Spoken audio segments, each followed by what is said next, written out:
Fala, meu querido concurseiro, se você chegou aqui é porque você está interessado em anular questões de analista de direito do MPU, esse concurso que teve muita questão passiva de anulação. Inclusive, se você chegou aqui de outro cargo e não é esse aqui que eu falei agora, tem outros vídeos aqui no canal, procura aqui no nosso canal que você vai achar. E vamos lá, para analista, o que você tem que saber aqui? Tem várias questões que são passivas de anulação, a gente vai passar por cada uma delas aqui. Tem questões boas, questões que não são tão boas, a gente vai falar aqui nesse vídeo para você ficar esperto aí, para você saber quais questões têm mais chance de anular na justiça. Se você concordar comigo, deixa um comentário, se você discordar, comenta também. Se você tiver outras questões passivas de anulação, manda nos comentários aqui do vídeo que eu analiso. Não manda só a questão não, manda a questão e a justificativa que eu olho para você certinho. E se você tiver interesse em entrar com ação judicial, o número do nosso escritório está aqui embaixo para a gente questionar essas ações na justiça, tá? Um monte de gente já está entrando. Se você tiver interesse também, fica à vontade porque as questões são bem passivas de anulação mesmo, como você vai ver aqui nesse vídeo. Talvez demore um pouquinho porque é questão pra caramba que eu tô vendo aqui no nosso parecer, tá? Então, vamos embora para cada questão sem mais delongas, tá? Então, parecer na tela aí. Analista direito tipo 1, tá? Aqui, né, sou o Igor Oliva, tá? Sou advogado de concurso. Segue a gente no Instagram também, ó. Deixar aqui o plim para você seguir a gente no Instagram. Advogado de concurso, que a gente tá postando bastante coisa do CNU. Do MPU. E vamos lá. Analista MPU direito tipo 1. Primeira questão que a gente tá aqui, questão 5. Essa questão aqui, não sei se você concorda comigo, essa questão é totalmente confusa e não tem uma compreensão muito clara, tá? Se você for parar para olhar, aqui tem uma justificativa muito boa que o professor colocou. Definir fatos reais de estrutura do texto de forma vaga e ambígua, não se define fatos reais, não se define se fatos reais se dizem respeito ao mundo empírico, à veracidade lógica, ou à ficção narrativa, o que torna incerto o critério da escolha. Realmente é. Se você for olhar essa questão aqui, tem várias questões. Se você for olhar, vamos pronunciar primeiro, ó. Há termos ligados sublinhados. A frase em que esse termo se refere à estrutura do texto e não a fatos reais é. E aí você vai olhar logo após. É uma tão que também a outra, né? Tem duas respostas aqui que poderia ser. A proporção que lê o livro também poderia ser. Tá tudo muito bagunçado essa questão. Essa questão tá muito difícil de compreensão, realmente. Ah, Igor, mas questão de difícil de compreensão não é passivo de anulação na justiça. Até é, tá? Até pode ser. Tem juiz que acha que essas questões não podem ser cobradas em prova porque realmente impede a compreensão exata. São questões que têm ali uma dificuldade que tá praticamente impossível você interpretar essa questão direito, tá? Se você entendeu essa questão aqui certinho, você me avisa aí no comentário. Eu achei que não, tá? Então essa questão aqui é por conta disso que ela seria passiva de anulação, tá? Próxima questão, questão 8. Aqui, ó, essa questão eu também achei não tão boa, tá? Essa aqui eu não achei tão boa assim de anular, que ela fala o seguinte: a definição de um vocábulo deve respeitar a natureza do vocábulo. Né? E acho que o ponto está aqui, nessa frase do enunciado. Entre as definições abaixo, aquela que procede desse modo, tornando-se uma definição válida, é refutação, destruir por argumentos sólidos. Qual que é o ponto aqui? O que eu acho que a banca queria? A banca queria que a natureza da definição fosse da mesma natureza da palavra. Ou seja, se aqui refutação é o quê? Um substantivo. E aí você vem e descreve um substantivo com um verbo, com uma ação. Ou seja, um substantivo está descrito como um verbo, não é a mesma natureza. Imagine que a banca queria isso aqui, e se você for olhar as questões, molestar é um verbo. E aí quando você vem aqui, quando se provoca a violência de alguém, não está escrito aqui uma ação em si, né? Então fica difícil aqui para a gente conseguir dizer qual que é a resposta certa. A banca falou que é o correto. Tá? Se você for parar para pensar, o B também poderia estar correto, tá? Se você for olhar, todas estão certas, né? A definição está certa de todas aqui. A questão é a natureza. Foi o que eu coloquei aqui, ó.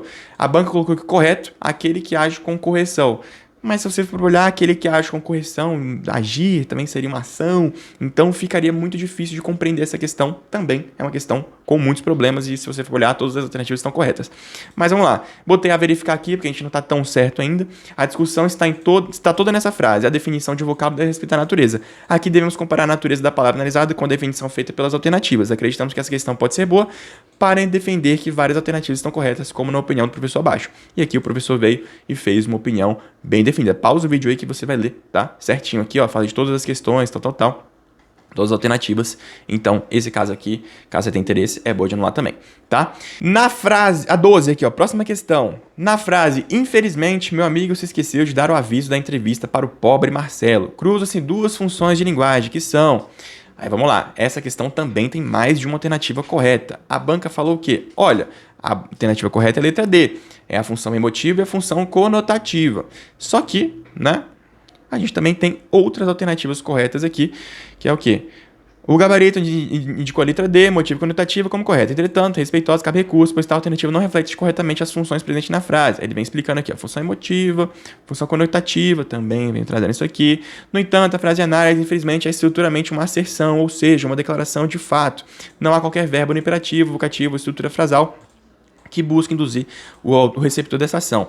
Ele vem falando aqui, ó, presença geral, conclusão, diante do exposto, apoiado nas teorias dos referidos doutrinadores aqui, dos referidos estudiosos, né, reafirma que a alternativa D em motivo conotativo não representa adequadamente. A função conotativa está ausente, enquanto a função referencial se apresenta como uma das principais ao lado da outra função emotiva, tá? Também aqui a conclusão da banca. 25, essa aqui pode ser a melhor questão, tá, do MPU inteiro para ser anulada.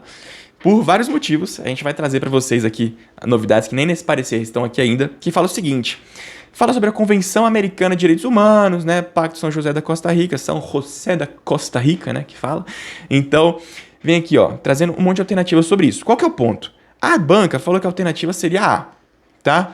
O Estado signatário do Pacto São José da Costa Rica pode ratificar a Convenção Americana de Direitos Humanos e não reconhecer a jurisdição contenciosa da Corte Internacional de Direitos Humanos. Qual que é o problema? Essa corte não existe. Esse nome está errado. A corte é Corte Interamericana de Direitos Humanos. Inclusive está aqui, ó, no enunciado Corte Interamericana. E aqui está Corte Internacional.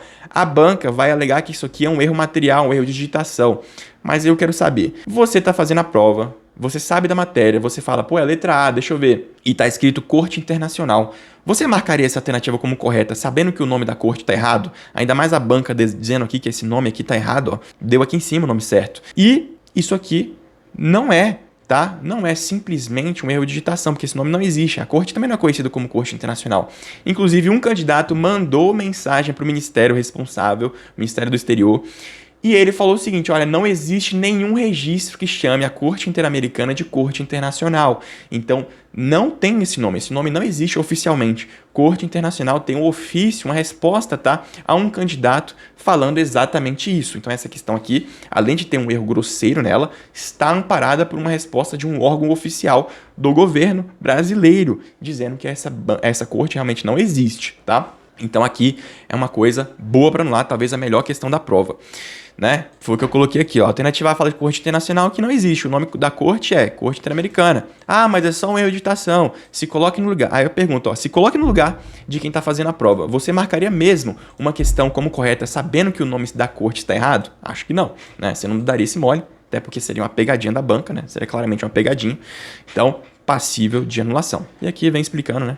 Certinho aqui, tá?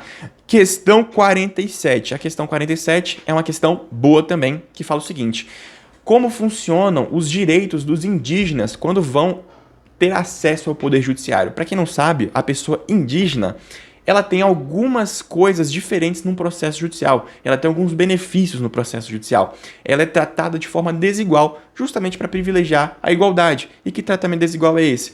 Tudo numa linguagem clara, um acompanhamento mais simples, para ele conseguir entender o que está acontecendo, evitar esse juridiquês, né? Tem várias funções ali, vários benefícios que os indígenas têm. Então, aonde? Na resolução 454 do CNJ, que a gente usa bastante aqui no escritório para falar de heteroedificação de indígena, né? Então, conheço bastante essa resolução.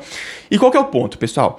O problema está na alternativa 1, tá? A banca, né, quando ela vem aqui falando, ele falou que a alternativa A, né, falando que está certo o 1 e o 2, só qual que é o problema? O 1 não está certo, tá? Não está certo, ele está errado. Por quê? Ele fala o seguinte, olha, o servidor responsável pela recepção, orientação e encaminhamento daquela unidade apresenta o seguinte protocolo ao jurisdicionado indígena. Ele vem falando o seguinte, olha, para acionamento das diretrizes e procedimentos para efetivar garantido o direito ao acesso judiciário de povos indígenas, sua autoidentificação, é a declaração dele, sou indígena, o que vai acontecer, né? Sua autoidentificação deveria ser corroborada pela demonstração de que o seu povo também o reconhece como indígena. Falso. Tá? Falso. Ele vai precisar provar isso aqui no decorrer do processo? Vai. Mas qual que é o ponto? A questão está falando para o acionamento. Acionamento é o pontapé inicial. E para o pontapé inicial, a resolução 454 garante que é só a autodeclaração.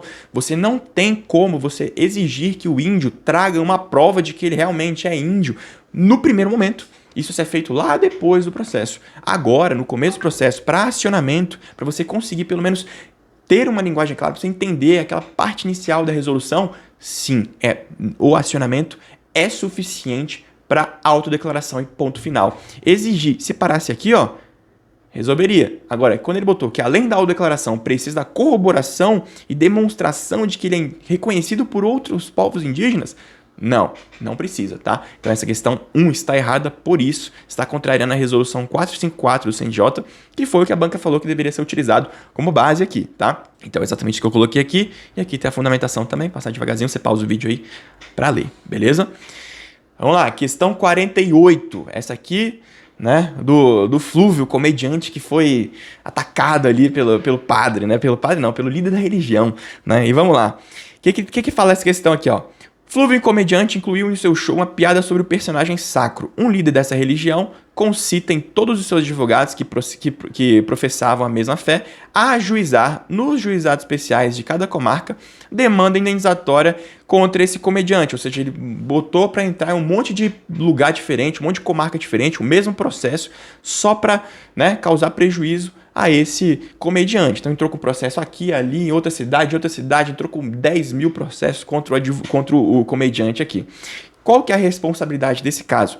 A letra A banca falou que é correta, tá? O que a letra A fala? É correto afirmar que a responsabilidade do líder religioso será objetiva e os danos coletivos, objeto do pedido, em ré ipsa, ou seja, presumido. Não preciso provar o dano é presumido. O que acontece? Essa responsabilidade não é objetiva, a responsabilidade é subjetiva. Não tem na lei. E outra, você sabe que você estudou o Código Civil e reparação, responsabilidade objetiva é aquela que a lei diz que é objetiva. Essa situação narrada aqui, ao meu ver, não se enquadra em nenhuma daquelas opções da lei, tá, previstas em lei, para dizer que a responsabilidade desse líder religioso seria objetiva. A responsabilidade aqui é subjetiva, tem que analisar todos os elementos da culpa, toda aquela relação de nexo causal, né, dano, né, tudo aquilo vai ter que ser analisado no processo, não é objetivo, tá? Então, isso aqui é um ponto bom para a gente questionar também. Aqui tem a fundamentação também aqui, vou passar devagarzinho, você lê a fundamentação do professor, aí, beleza? Questão 52, tá? A 52 fala o quê? Tá? Em um processo, o pedido foi julgado improcedente antes da citação do réu. Entendeu o juiz que fora violado o enunciado de súmula, ou seja, entrou com uma ação, tá? E foi violado o enunciado de súmula sobre um direito local e que a fase instrutória não era necessária. Então ele fez o quê? Ele julgou improcedente o pedido, falando, olha, eu vou julgar antecipadamente o seu processo, improcedente, porque está contrariando uma súmula do nosso tribunal aqui. Então, o seu pedido ele já foi analisado muitas vezes e o tribunal já afirmou um entendimento consolidado, tem até uma súmula falando que você não tem direito nenhum, tá? Então, eu vou julgar improcedente o seu pedido. Foi isso que aconteceu. Aí, vamos lá. Se a decisão transitou em julgado, que está falando aqui, ele falou, olha, após transcorrido um ano, o sucessor do autor percebeu que o juiz daquele processo era absolutamente incompetente. Nesse sentido, ajuizou uma ação rescisória. Ou seja, o juiz que falou que aquela súmula era aplicável, ele era incompetente, teria que ser outro juiz, tá? Aí vamos lá. Qual que é a alternativa correta? Nesse cenário é correto afirmar que é a ação rescisória. A banca falou o quê? Falou que a alternativa tá? Estaria correta. Poderá ter procedência em seu mérito, uma vez que há vício processual no julgamento do processo originário. Qual que é a discussão aqui? Se o juiz é absolutamente incompetente, a rescisória é cabível? Sim, é uma hipótese específica lá, de rescisória, expressa de rescisória, tá lá no CPC, artigo 966, um dos incisos lá, só olhar vai ter lá. Se for proferida por juiz absolutamente incompetente. Então a rescisória é cabível. O problema dessa questão não é nem isso. O problema é, poderá ter procedência em seu mérito? Não, ela não pode ter procedência no mérito. Porque mesmo que o juiz seja absolutamente incompetente, mesmo que superado esse vício processual, o direito dele ainda está desamparado. Ele ainda está contrariando uma súmula do tribunal local. Ou seja, mesmo que essa rescisória seja conhecida, o pedido nunca vai ser julgado procedente no mérito, porque contraria uma súmula, ou seja, já tem um entendimento consolidado, vai ter o mesmo resultado. Vai ser outro juiz que vai julgar? Sim, mas o resultado vai ser o mesmo, vai ser improcedente o pedido. Então, isso é o porquê essa questão tem que ser anulada, porque essa questão está errada também. Não tem como uma ação ser julgada procedente se tem uma súmula falando o contrário. E o pior, ele não vem nem trazendo se tem outros argumentos ou não. Não tentou nem ajudar. Ele entrou com o mesmo pedido. Então, está certamente contrariando a súmula também. Então, por isso, essa questão também anulada. Vou botar aqui embaixo também a explicação do professor, caso você tenha interesse, tá? E vamos para, acho que é a última questão, ou penúltima, questão 63, tá? Essa questão aqui é boa também, tá, pessoal? Boa, boa, boa. Eu acho que eu vou conseguir te provar que ela é boa mesmo. O que acontece? Esse caso aqui fala de livramento condicional, direito penal aí. Quem estudou direito penal, me acompanhe, por favor. Se você não estudou, me acompanhe também, tente entender, né? Vamos lá. O que acontece, pessoal? Essa questão, ela falou o seguinte, olha, a alternativa E, que é considerada correta pela banca, fala o que sobre o livramento condicional em latrocínio, né? Ou seja, aquele crime, né, hediondo com resultado morte. Latrocínio é um crime hediondo com resultado morte, tá? E vamos lá, nesses casos de crime hediondo com resultado morte, o que fala? E vamos lá, só essa questão aqui, duas considerações antes. Uma, na verdade. Nesse cenário, considerando as disposições do Código Penal e da LEP, ou seja, de acordo com o Código Penal e com a LEP, responda isso aqui. Não é para pensar em nada, é só Código Penal e LEP, tá? Aí vamos lá. A alternativa fala o seguinte, olha, o cara que cometeu lá o hediondo, o crime hediondo, o latrocínio, né, com resultado morte, falou o seguinte, não tem direito ao livramento condicional por ter sido condenado pela prática de crime hediondo com resultado morte. Essa alternativa aqui está errada, tanto pela LEP quanto pelo Código Penal. Vamos aos poucos. O Código Penal, ele fala o seguinte, o juiz poderá conceder livramento condicional ao condenado à pena privativa de liberdade igual ou superior a 2 anos, desde que cumpridos mais de 2/3 da pena nos casos em que a condenação por crime hediondo, prática de tortura, tal. Então, crime hediondo tá aqui, tá? Então, pode ter livramento? Pode, desde que cumpra 2/3 da pena, que é o que está escrito no Código Penal. O Código Penal não veda o livramento condicional, salvo se tiver reincidência específica, né, que é a outra parte dele, mas não está falando nada disso na questão, e a questão fala que ele era primário e portador de bons antecedentes, então, se ele é primário, não é reincidente, então aqui a gente está falando de uma aplicação expressa do Código Penal que autoriza. Então, essa questão aqui, pelo Código Penal, já está errada, tá? Pelo Código Penal já está errada. Agora vamos para a LEP. A LEP, por sua vez, ela traz uma disposição distinta. Vou até abrir a LEP aqui no computador, tá? Para vocês verem que realmente tem uma discussão. O artigo 112 da LEP, ele fala o quê? Olha, a pena privativa de liberdade será executada de forma progressiva com transferência de regime menos rigoroso a ser determinado pelo juiz quando o preso tiver cumprido ao menos, né? E tem aqui as opções. O 6 é o que a gente quer, tá? No artigo 112 da LEP. Ele fala o seguinte, 50% da pena, né? Se cumpriu 50% da pena, aqui ó, condenado pela prática de crime hediondo equiparado com resultado morte, se for primário, vedado o livramento condicional. A LEP, se você for fazer uma leitura fria, tá escrito vedado o livramento condicional. O Código Penal não fala, a LEP fala. Só que qual que é o ponto? Esse artigo da LEP, ele não é interpretado pelo STJ como sendo vedado para sempre. Não é. É vedado antes do preso cumprir 50%. Se ele cumprir 50%, ele tem direito tanto à progressão de regime quanto ao livramento condicional. E isso, pessoal, não sou eu que estou falando, isso é o STJ e não é um julgamento isolado. É um tema repetitivo em recurso especial no STJ. É o tema 1196, voltando aqui para o nosso parecer, tá aqui, ó. A LEP fala que não pode ter livramento condicional, só que a interpretação da LEP é que não pode enquanto não tiver cumprido o percentual do 112, que é 50%. Depois de cumprido o percentual, pode tanto ter progressão de regime quanto livramento condicional. É o que tá lá, ó. A questão viola diretamente o tema 1196 do STJ. Então, quando o condenado cumpre os 50% de pena, ele tem sim direito à progressão e ao livramento. Aquele artigo da LEP é interpretado dessa forma e não como está aqui na questão. A questão está falando o quê? Não tem direito a livramento condicional por ter sido condenado à prática. Errado.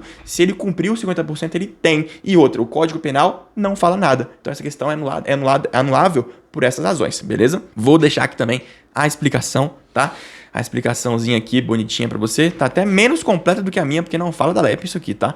Não fala da LEP do professor aqui, a nossa tá bem redonda, né? Fomos atrás do tema repetitivo. Agora vamos lá, questão 70. Agora essa que acho que é a última, né? Não sei, vamos ver. A questão 70 da prova tipo 1, tá? Fala o seguinte, são hipóteses de crime militar em tempos de paz, tá? Em tempo de paz, o que é crime militar? Aí vamos lá. A banca falou que a questão certa é a alternativa B. Vamos ler a alternativa B aqui, ó. Os crimes previstos na legislação penal comum, tá? Então, legislação penal comum, Código Penal, outros crimes, tá?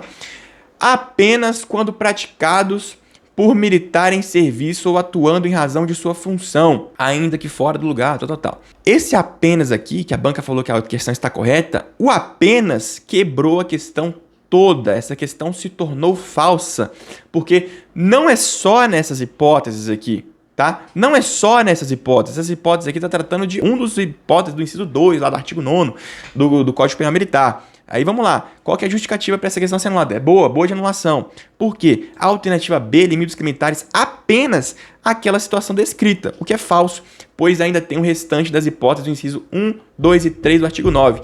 Nono, se você for olhar aqui, ó, o artigo 9º do Código Penal Militar fala o seguinte, ó, crimes militares em tempo de paz. Considera os crimes militares em tempo de paz, 2 pontos. Os crimes que tratam nesse código, quando definidos, tal. Os crimes praticados, e tem aqui um monte de opção. E os 3 aqui, ó, os crimes praticados militar da reserva, que também tem aqui várias opções, né? Então, a banca falou que o apenas quebrou tudo. Porque se tudo depois do apenas fosse exatamente o que está escrito no 1, 2 e 3 aqui, beleza, certo. Agora, quando a banca limita e não coloca todos, temos um problema, porque a banca falou que é apenas isso aqui, sendo que é muito maior o escopo de crimes militares em tempo de paz. Então aqui também é uma questão muito boa de ser anulada, muito forte, porque contraria expressamente a disposição de lei do Código Penal Militar. Tá? É tão boa quanto a anterior que a gente falou aqui agora.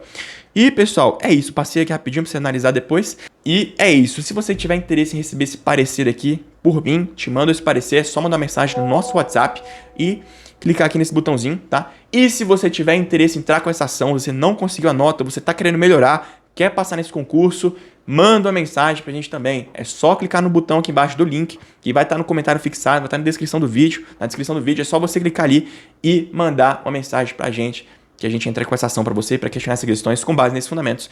E eu acredito que são os melhores fundamentos que você vai encontrar. Se você achar outra pessoa falando mais coisa que eu aqui, eu te dou um parabéns, porque eu não achei. A gente foi muito a fundo aqui, estamos muito forte nessa questão do MPU e conto com você para a gente conseguir juntos lutar para quebrar essas injustiças na questão e te colocar de volta na sua vaga que você tanto merece. Tô te esperando lá.